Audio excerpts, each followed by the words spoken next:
Praise God, everybody. Welcome to Leon Light. I am sorry I have not podcasted like I'm supposed to, but we are going to play catch up in Matthew chapters 8, 9, and 10. Unfortunately, we got to do Cliff Notes. So please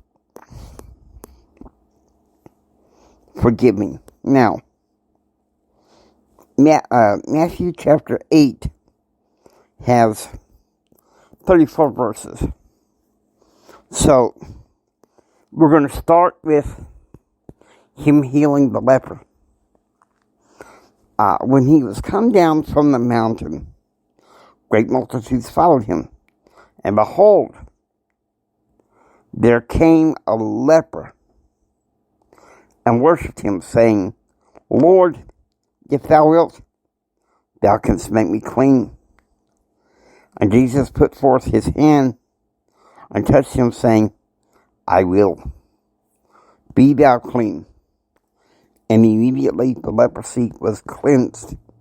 Now, according to the law of Moses, no respectable Jewish person could lay their hands upon a leper. But Christ, the completeness of the law of Moses, this is the beauty of it. And so, when he came in, this is the important part. We're going to read verses 5 through 7. And when Jesus was entered into Capernaum, there came to him a centurion beseeching him, and saying, Lord,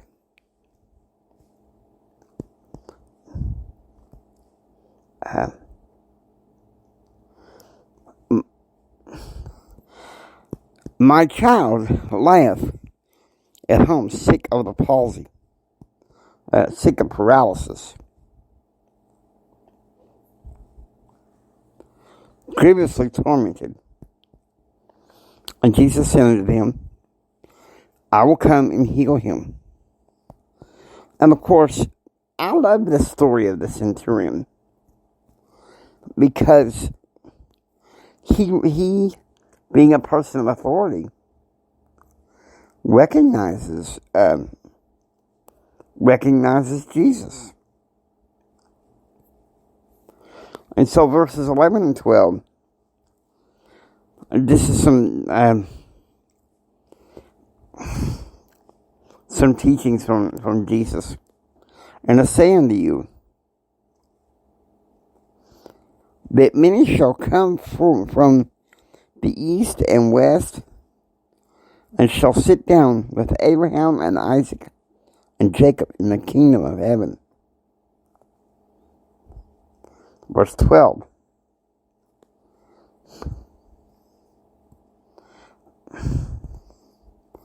But the children of the kingdom shall be cast out into outer darkness.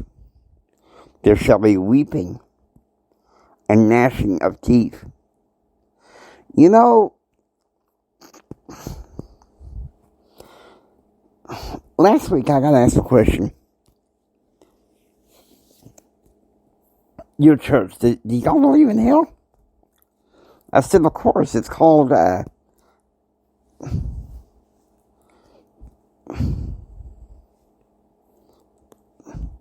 it's called outer darkness.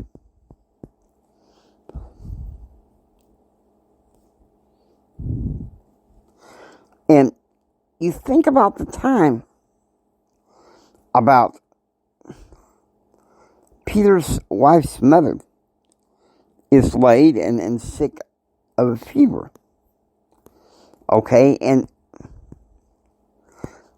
he touched her hand, and the fever left her, and she arose and ministered unto them. Now, verse 16. When the evening was come, they brought unto him many that were possessed with devils, and he cast out the spirits with his word, and healed all that were sick. Verse 17.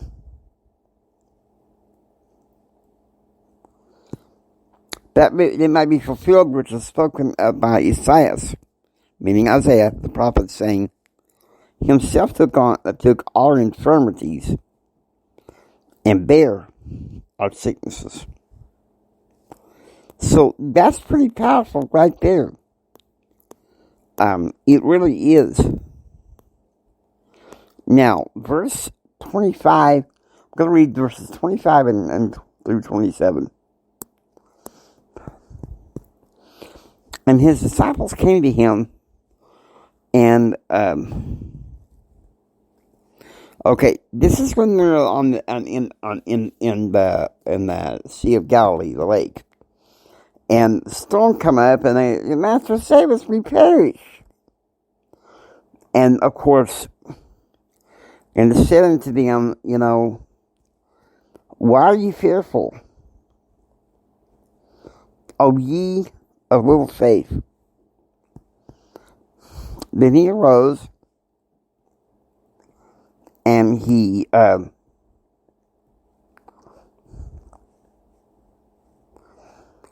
rebuked the wind and the sea, and there was a great calm. And of course, his disciples are saying, like, what manner of man is this, that even the winds and the seas obey him? That's pretty powerful right there. Now, we're going to go ahead and go to chapter 9. Okay. Now, chapter 9 has 38 verses. So, yeah, we're definitely doing clip notes for this one. So, because I kind of hope that you're reading some of this on your own, especially if you're come follow me.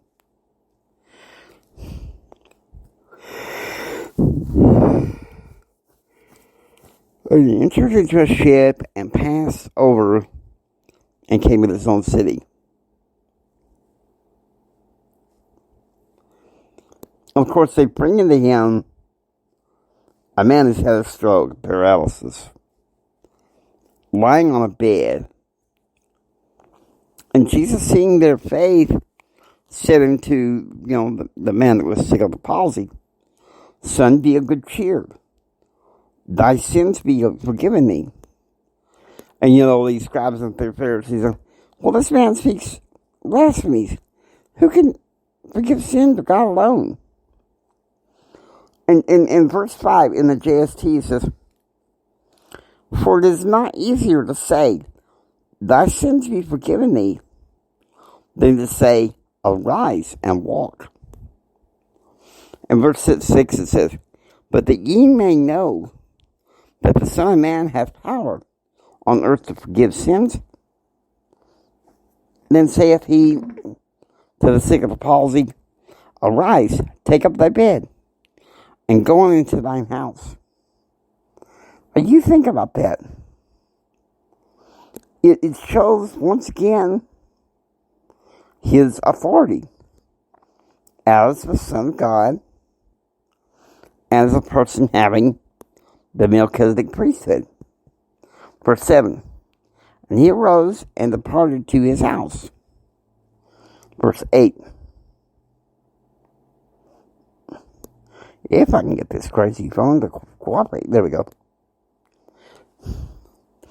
But when the multitudes saw it, they marveled and glorified God, which had given such power unto men.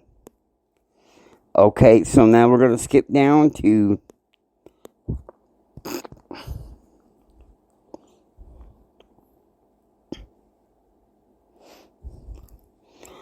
and so from there Jesus goes to find the taxpayer, the tax collector, the publican Matthew.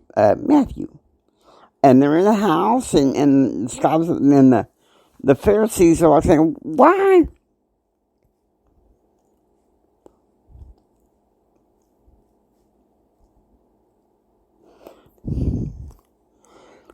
Doth your master eat with publicans and sinners?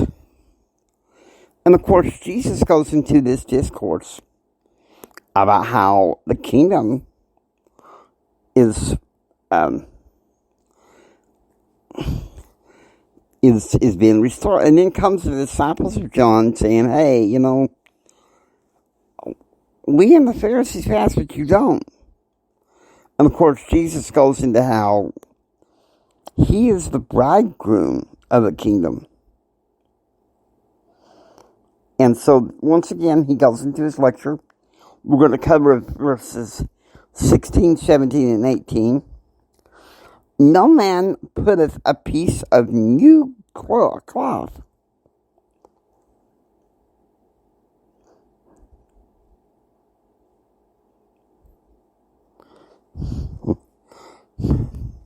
unto no garment. For that which is put in to fill it up taketh from the garment, and the rent is made worse.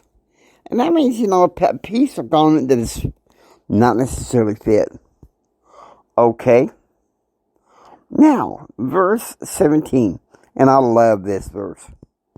Neither do men put new wine into old bottles, else the bottles break, and the wine runneth out, and the bottles perish. But they put new wine into new bottles, and both are preserved. See, what he's trying to say here is,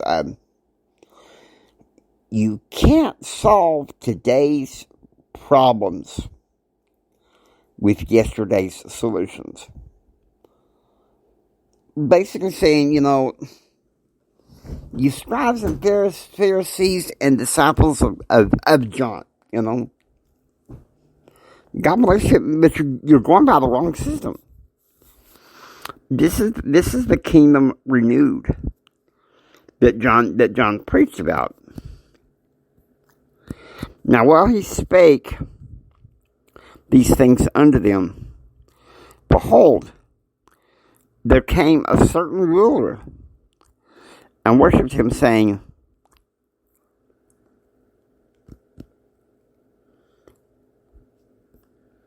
is this even Matthew? Let me make sure. Because something doesn't look right. The phone's not cooperating. Yeah, okay. Matthew.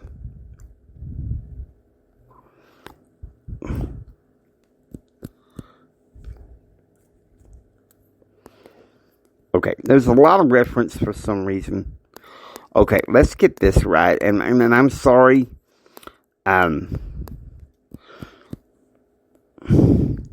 Okay, here we go. While he yet spake these things, behold, there certain ruler came and worshipped him, saying, Master, my daughter is even now dead. But come and lay thy hand upon her, and she shall live. And so Jesus, he rises and he follows his apostles.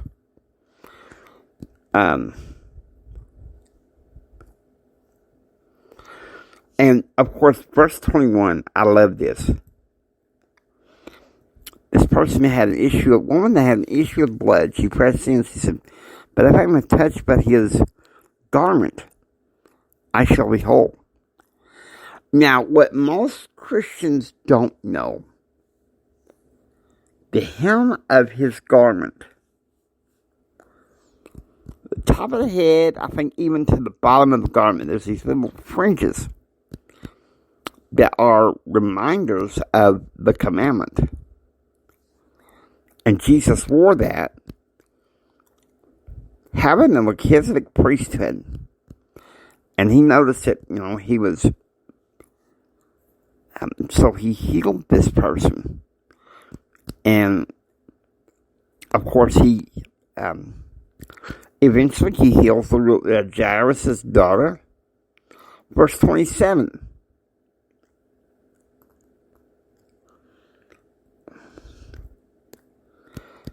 And when Jesus departed thence, two blind men followed him, crying, and said,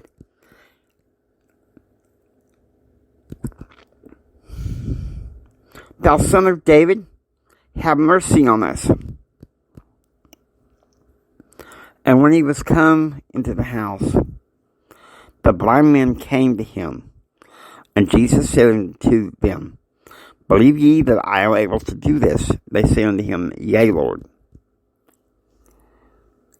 And so he says, according to your faith, be it unto you. So he opens their eyes. And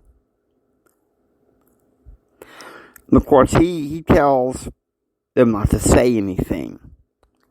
Of course, they spread it abroad. That's the beauty of it, you know. The gospel is an amazing thing.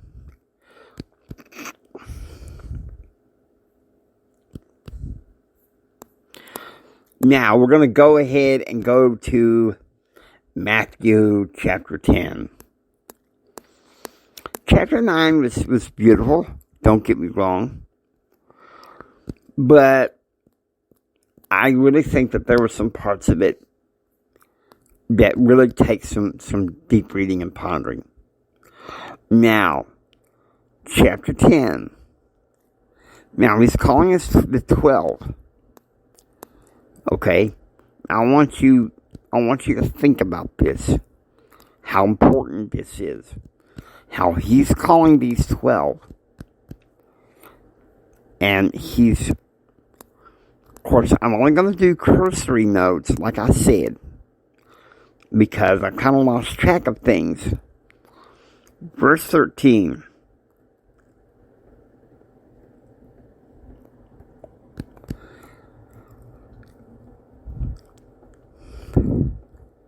This is instructions for missionaries. In that the house be worthy, let your peace come upon it.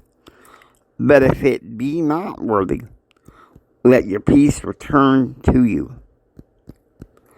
Verse 14. And whosoever shall not receive you, nor hear your words, when ye depart out of that house or city, shake off the dust of your feet. Now, that's covered all throughout scriptures. One reference I can think of is Doctrine... Oh, why did this phone just do that? There we go. Doctrine and Covenants. Let me get it. I don't know why technology doesn't cooperate when you're... Section 75, verse 21. 18 through 21. And whatsoever house ye enter, and they receive you, leave your blessing upon the house. And in whatsoever house ye enter, and they receive you not, ye shall depart speedily from that house, and shake off the dust of your feet as a testimony against them. Now I gotta say, I think somehow the Lord knew I was receptive towards the gospel. Verily I say unto you, it shall be more tolerable for the land of Sodom and Gomorrah in the day of judgment than for that city. Okay, now I'm going to go to 23 through 25. More instruction than I'm willing to bet.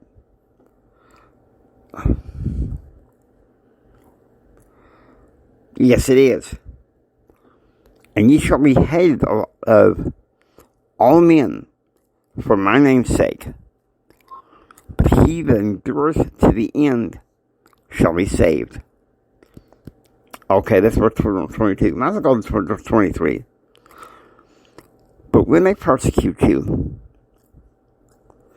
in this city, flee ye into another one. For verily I say unto you, ye shall not have gone over the cities of Israel till the Son of Man become. And verse 24.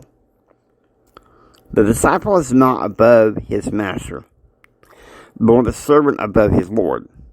Verse 25.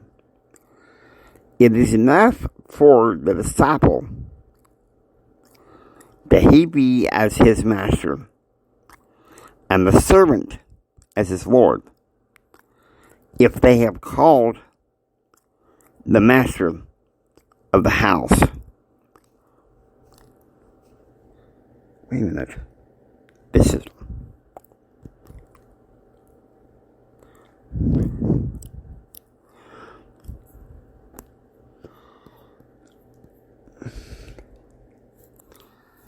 Some of this, to be honest with you, is so deep for me.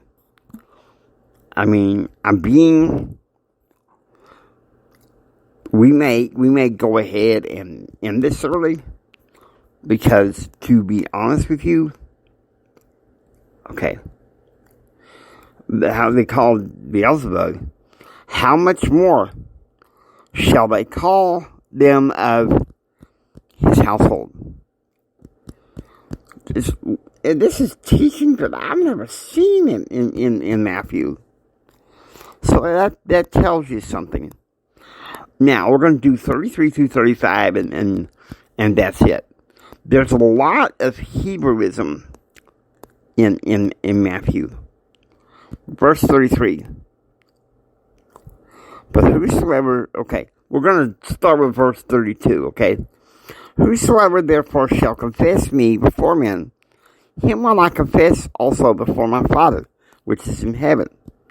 But whosoever shall deny me before men, him will I also deny before my Father, which is in heaven. Think not that I am come to send peace on earth. I came not to send peace, but a sword. For I am come to set a man at variance against his father, and the daughter against his mother, and her mother, and the daughter-in-law against the mother-in-law. That's a lot. That's a lot of Hebrewisms there, and more than I can really cover. That's just being honest with you. And so I'm hoping to do better next time in coming to be podcasting to you. The good news is after John and Acts, we get over to the teachings of Paul, and maybe we can maybe get a little bit more in depth. But I ask you guys to please forgive me. I'm normally on top of these things, and this is teachings in the Bible. Some of it is stuff that I was not even aware of. Was taken aback, and it shows how inept I am in reading the scriptures. I need to be more on top of that. And so Sunday I will be back, non-negotiable, to cover Matthews 11 and 12. Monday I'm going to cover 13 and 14. Wednesday, if I can, I'll cover 15 and 16. But please forgive me. Hope you enjoy watching and listening to the Home of Light. If you like what you hear, please subscribe, become a part of the adventure. This is Jimi Hendrix saying until next time, remember who you are, read your scriptures, and please preach the gospel. God bless every single one of you. And remember, I love you. Take care.